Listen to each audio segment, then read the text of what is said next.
నమస్కారం, మీరు చూస్తున్నారు HN9 టీవీ. కడప జిల్లా బద్వేలు సుందరయ్య భవన్లో స్థానిక భారత కమ్యూనిస్టు పార్టీ సిపిఎం జిల్లా కార్యదర్శి జి చంద్రశేఖర్ మీడియాతో మాట్లాడారు. భూ కబ్జాదారులపై మీరు కేసులు పెట్టి జైలుకు పంపుతారా, లేక మేమే వారి భరతం పట్టేమా అని ఆయన తెలియజేశారు. గ్రామాల్లో కట్టు బానిసలుగా 125% మంది జీవిస్తున్నారని వెల్లడించారు. పేదలపై పెద్దలు వాక్చాతుర్యంతో అబద్ధాలు ప్రచారం చేస్తున్నారని, అభాండాలు వేస్తున్నారని ఆరోపించారు. భూమి కోసం, ఇంటి స్థలం కోసం ప్రతిఘటన ఉద్యమాలతోనే ప్రజల నిజమైన సమగ్ర అభివృద్ధి సాధ్యపడుతుందని తెలిపారు. భారత రాజ్యాంగం మహాత్మా గాంధీ, జవహర్లాల్ నెహ్రూ, సుభాష్ చంద్రబోస్, అంబేద్కర్ లాంటి మహానుభావుల పేదలకు దీర్ఘకాలిక ప్రయోజనాలు సమకూర్చడానికి ప్రభుత్వ యంత్రాంగానికి అధికారాలు ఇస్తే పేదల పక్షాన కాకుండా కబ్జాదారులకు కొమ్ము కాస్తోందని విమర్శించారు. నిస్వార్థపరులైన పాలకులు కనిపించడం లేదని, స్వేచ్ఛగా జరగాల్సిన ఎన్నికలు ధనస్వామ్యం అయిపోయాయని విమర్శించారు. వ్యవసాయ కార్మిక సంఘం జిల్లా అధ్యక్షులు జి శివకుమార్ మాట్లాడుతూ పేదలకు ఉచితంగా ప్రభుత్వ భూములు, ఇళ్ల స్థలాలు పంచే వరకు ఉద్యమాలు ఆగవని, ప్రభుత్వ భూముల్లో గుడిసెలు వేసుకుని ఉన్న పేదలను సర్వే చేసి అర్హుల లిస్టు ప్రకటించి వారికి పట్టాలు, పక్కా బిల్డింగ్లు, కనీస మౌలిక సౌకర్యాలు మంజూరు చేయాలని కడప జిల్లా కలెక్టర్ కు బద్వేల్ ఆర్డీఓకి విజ్ఞప్తి చేస్తున్నామని తెలిపారు. వ్యవసాయ కార్మిక సంఘం జిల్లా ప్రధాన కార్యదర్శి వి అన్వేష్ మాట్లాడుతూ ప్రజల ఆస్తులను కబ్జా చేస్తున్న కబ్జాకోరులపై ల్యాండ్ గ్రాబింగ్ కేసులు రెవెన్యూ అధికారులు పెట్టడానికి ధైర్యం లేదని, పేదలు వేసుకున్న ప్రభుత్వ భూముల్లోని గుడిసెలను కూల్చడానికి, కాల్చడానికి, అక్రమ కేసులు బనాయించడానికి మాత్రం ధైర్యం ప్రదర్శిస్తున్నారని, ఇది అధికార యంత్రాంగం దిగజారుడుతనానికి నిదర్శనమని ఈ సందర్భంగా వారు అన్నారు. ఈ కార్యక్రమంలో బద్వేల్ రూరల్ మండలం సిపిఎం కన్వీనర్ బి వెంకటేష్, గోపవరం మండలం rural CPM convener P Kadarayya, చేతి వృత్తిదారుల సమన్వయ కమిటీ కన్వీనర్ ఈ రమణయ్య, ఆవాస్ జిల్లా అధ్యక్షులు బి చాంద్ బాషా, వ్యవసాయ కార్మిక సంఘం కార్యకర్తలు, నాయకులు పాల్గొన్నారు. జిల్లా వ్యాప్తంగా దాదాపు 1,00,000 ఎకరాల ప్రభుత్వ భూములు ఆక్రమణకు గురై ఉన్నాయి. ఈ విషయాన్ని దాదాపు 2 సంవత్సరాలుగా సిపిఎం పార్టీ, మార్క్సిస్ట్ పార్టీ జిల్లా వ్యాప్తంగా తెలియజేస్తానే ఉంది.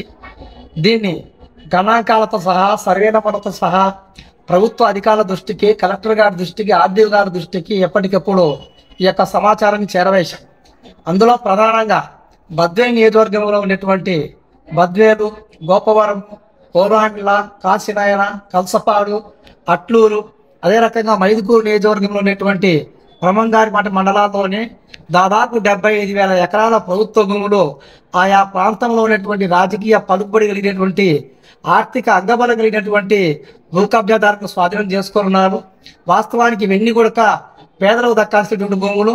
2007, 2008 నుంచి నేటి వరకు వందలాది మంది పేదలు అసైన్మెంట్లో పట్టాలు లబ్ధి పొందినటువంటి వాళ్లకు ఏ ఒక్కరికి కూడా 1 ఎకరా కూడా సర్వే చేసి చూపించినటువంటి పాపాన ఈ ప్రభుత్వం పోలేదు.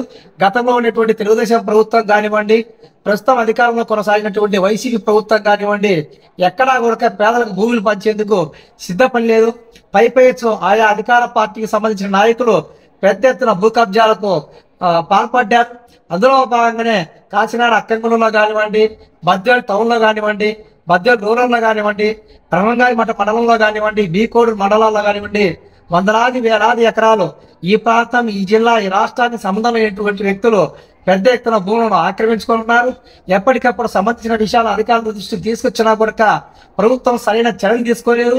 ఈ ప్రాంతంలో ఆక్రమణకు గురైనటువంటి భూములను ఒక కమిషన్ వేసింది. మరి ఆ కమిషన్ ఏమైందో కూడా ఇంతవరకు మరి వాటి జాలి తెలియదు. భూ ఆక్రమణదారుల మీద చర్యలు తీసుకుంటామని పగడపడినటువంటి నేటి ఆర్డీఓ గారు భూ కబ్జాదారులకు ఒత్తాసు పలుకుతా ఉన్నారు. పేదవారు జరిగిన స్థలం కోసం భూమి మీదకి వెళ్తే ఎప్పటికప్పుడు తక్షణమే కేసులు పెట్టేటువంటి ఈ అధికారులు ఈరోజు పెద్ద పెద్ద భూస్వాములు, భూ కబ్జాదారులు వందల వేల ఎకరాలు, కోట్లాది రూపాయలు విలువ చేసేటువంటి భూములు స్వాధీనం చేసుకుంటా ఉంటే ప్రభుత్వం స్పందించట్లేదు, అధికారులు స్పందించట్లేదు.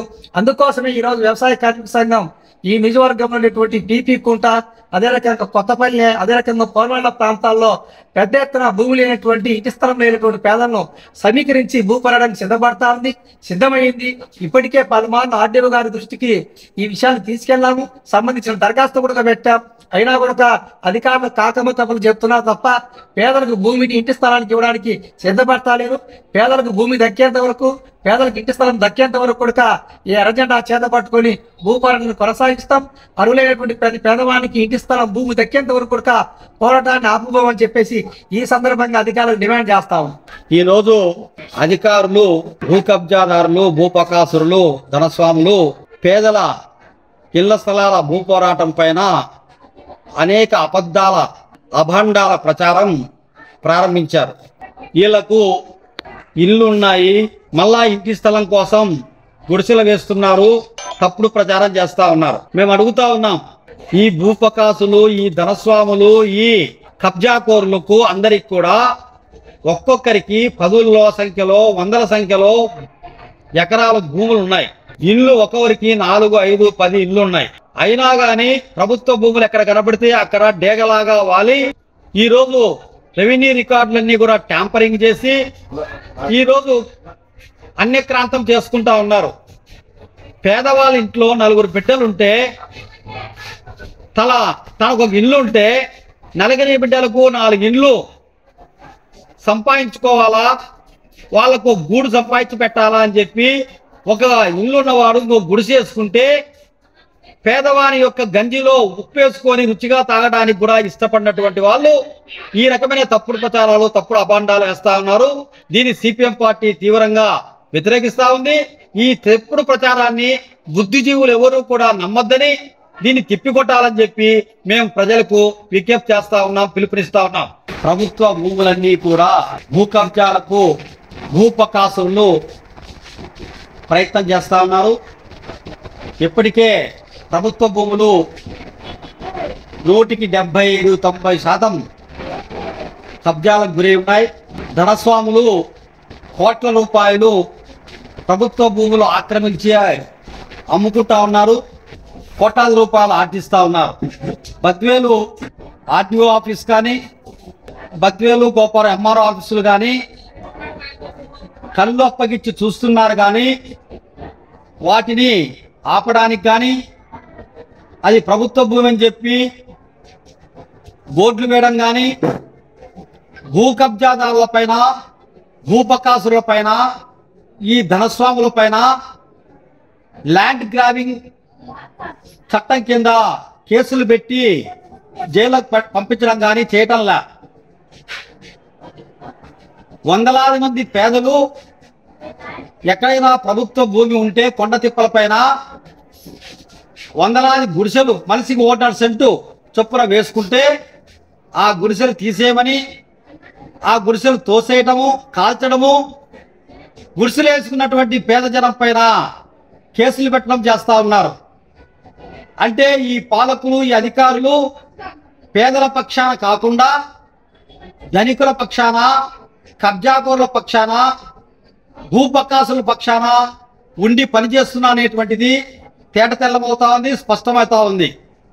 మేము భారత కమ్యూనిస్టు పార్టీ, మార్క్సిస్ట్, సిపిఎం పక్షాన మేము చెప్తున్నది ఏంటంటే, బద్వేల్ మున్సిపాలిటీ అర్బన్ ఏరియా ఏదైతే ఉందో మున్సిపాలిటీ చుట్టూ 10-12 కిలోమీటర్లు ఎక్కడ భూ కబ్జా వ్యక్తులు 10-100 ఎకరాలు ఆక్రమిస్తే వాటిని మీరు స్వాధీనం చేసుకొని పేదలకు పంచుతారా, లేకపోతే ఎర్ర జెండాలు నాటి పేదలకు మేము పంచమంటారా అని మేము సూటిగా ప్రశ్నిస్తా ఉన్నాం. అలాగే కబ్జాకోరుల పైన మీరు కేసులు పెట్టి జైలుకు పంపిస్తారా, వాళ్ళ భరతం మేమే పట్టమంటారా అని చెప్పి మేము అడుగుతా ఉన్నాం. కాబట్టి ఇప్పటికైనా రెవెన్యూ అధికార యంత్రాంగం అలర్ట్ అయి ఈ కబ్జాదారుల నుంచి ప్రభుత్వ భూములు కాపాడి పేద ప్రజలకు చేర్చాలా, వాళ్ళకు పట్టాలు ఇవ్వాలా, పక్కా బిల్డింగ్లు ఇవ్వాలా, వాళ్లకు అన్ని రకాలైనటువంటి కనీస మౌలిక సౌకర్యాలు కల్పించాలని చెప్పి సిపిఎం పార్టీ డిమాండ్ చేస్తా ఉంది. ఈ భూ పోరాటం పేదలకు భూములు దక్కే వరకు, ఈ ఇళ్ల స్థలాల పోరాటం పేదలకు ఇళ్ల స్థలాలు దక్కే వరకు ఈ ప్రతిఘటన ఉద్యమం కొనసాగిస్తాం. కేసులకు జమకం, జైళ్లకు బెదరం, పేద ప్రజల ప్రయోజనాలే సిపిఎం పార్టీ లక్ష్యంగా ముందుకు పోతుందని చెప్పి సందర్భంగా ప్రభుత్వ యంత్రాంగానికి, ప్రభుత్వానికి మేము హెచ్చరించదలుచుకున్నాం.